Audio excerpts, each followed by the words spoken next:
எழில் சுடர் சீரியல்ல இப்போ அட்டகாசமான அதிரடியான எபிசோட் வந்திருக்குன்னே சொல்லலாம். நம்ம சுடரை வந்து மனைவியா வந்து ஏத்துக்கிறாங்க. வேற லெவல்ல மாஸா இருந்துச்சுன்னே சொல்லலாம். மிஸ் பண்ணாம ஃபுல்லோடையும் கேளுங்க. விசிஎம் சுத்தமா போ மாட்டேது. பார்க்கலாம் லைக் பண்ணிட்டு பார்த்தீங்கன்னா, கொஞ்சம் பேச வந்து மூட்டிட்டா இருக்கும். நம்ம சுடர் மாட்டுக்கும் ஃபீல் பண்ணிக்கிட்டே இருக்காங்க. சின்ன சின்னதா வந்து ஏதாவது ஒரு விஷயம் நடந்தா கூட, அச்சச்சோ! நம்ம பசங்களுக்கு ஏதாவது ஆயிடுமோ! நம்ம குடும்பத்த யாரும் பழிவாங்கன்னு நினைக்கிறாங்க போல இருக்குன்னு சொல்லிட்டு பாட்டத்திலேயே இருக்காங்க. உடனே வந்து பசங்க எல்லாரும் வந்து பேசுகிறாங்க கனகவெளி அம்மா கிட்ட. சுடர் நடந்துக்கிறதே சரியில்லை, அவள் சின்ன சின்ன விஷயத்துக்கு வந்து பயப்படுறா அப்படின்னு சொல்லும்போது, அது பயம் இல்லைம்மா, முன்னெச்சரிக்கைன்னு சொல்லுவாங்க. சுடருக்கு ஏதாவது பிரச்சனைனா கூட தாங்கிப்பா, ஆனால் உங்கள் எல்லாருக்கும் வந்து நல்லா இருக்குன்னு நினைக்கிறா, அதனால தான் எழில் வந்துடுறாங்க. என்னம்மா பசங்களுக்கெல்லாம் என்ன வேணுமா அப்படின்னு சொல்லி கேட்கும்போது நடந்த விஷயத்தெல்லாம் சொல்கிறாங்க. சுடர் வந்து ரொம்ப பட்டமாக இருக்காங்க.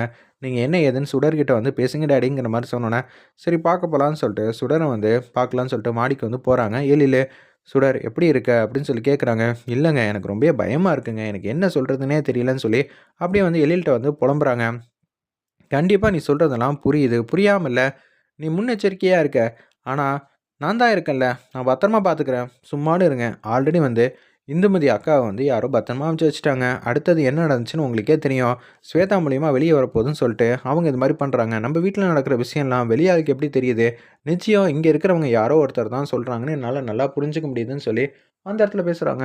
இது எனக்கும் தெரியாமலாம் இல்லைம்மா, நீ பாட்டப்படாதமான்னு சொல்லும்போது எழில அப்படியே வந்து ஹக் பண்ணுறாங்க. இது எல்லாத்தையும் வந்து இந்துமதி ஆவி வந்து பார்த்துக்கிட்டே இருக்காங்க அந்த இடத்துல.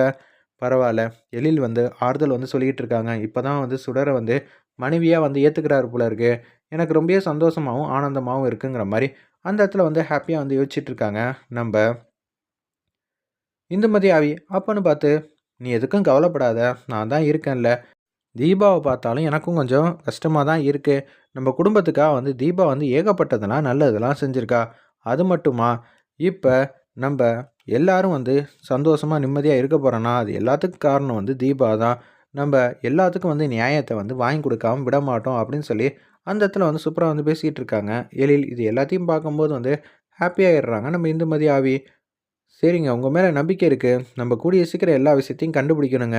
மத்தவங்க கண்டுபிடிப்பாங்கன்னு சொல்லி ஒவ்வொரு நாள்லாம் அலட்சியமாலாம் இருக்கக்கூடாது.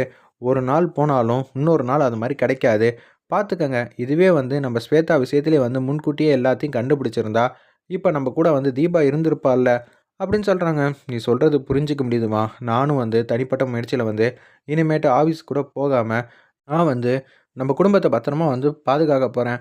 உன்னொன்னு, இந்த விஷயம் வந்து அமைதியாகிற வரைக்கும், நமக்கு தெரிஞ்சுக்கிற வரைக்கும், நம்ப எல்லாரும் வந்து ஒத்துமையா தான் இருக்கணும். சரியா? அப்படின்னு சொல்லி பாசிட்டிவா வந்து பேசுறாங்க.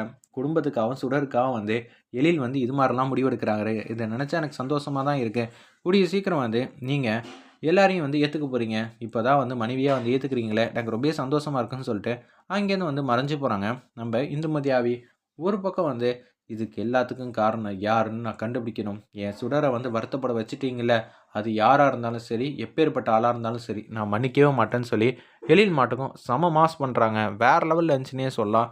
மனோகரி ஒரு பக்கம் தான் மேலே எதுவும் தப்பு இருக்கா? இல்ல நம்மள நோக்கி யாரும் வர முடியுமான்னு சொல்லி யோசிச்சுக்கிட்டே இருக்காங்க. ஸ்வேதாவ கொண்டு வந்தது நான் தான். நிச்சயம் ஸ்வேதாவ கொண்டு வந்தத வச்சு எந்த விதமான நம்ப ஒரு க்ளூ கூட குடுக்கவே இல்ல. அப்படி இருக்கும்போது நிச்சயம் ஸ்வேதா மூலியமா எந்த பிரச்சனையும் வராது. அந்த ஒரு அசிஸ்டண்ட்ட வந்து புடிச்சா தான் உண்டு. இந்துமதிய பத்திரமா வந்து அனுப்பிச்சு வச்சாங்கல்ல, அவங்க மூலியமா நம்மள வந்து புடிச்சுட்டா என்ன பண்றதுன்னு தான் யோசிச்சுட்டு இருக்காங்க அந்த இடத்துல. நம்ப மனோகரி, சரி எப்படியோ நம்ப எதுவா இருந்தாலும் வந்து உஷாரா இருக்கணும். இனிமேட்டு எந்த பிரச்சனையும் பண்ணாம இருக்கணும்னு பார்த்தா, எழில் வந்து சுடர் மேல வந்து ரொம்ப அன்பு பாசம் வந்து காட்டிட்டு இருக்காப்ல. இத என்னால வந்து ஜீரணிக்கவே முடியலங்கிற மாரி யோசிக்கிறாங்க மனோகரி. வெயிட் பண்ணி பார்ப்போம் எப்படி மாட்டிக்க போறாங்கன்னு.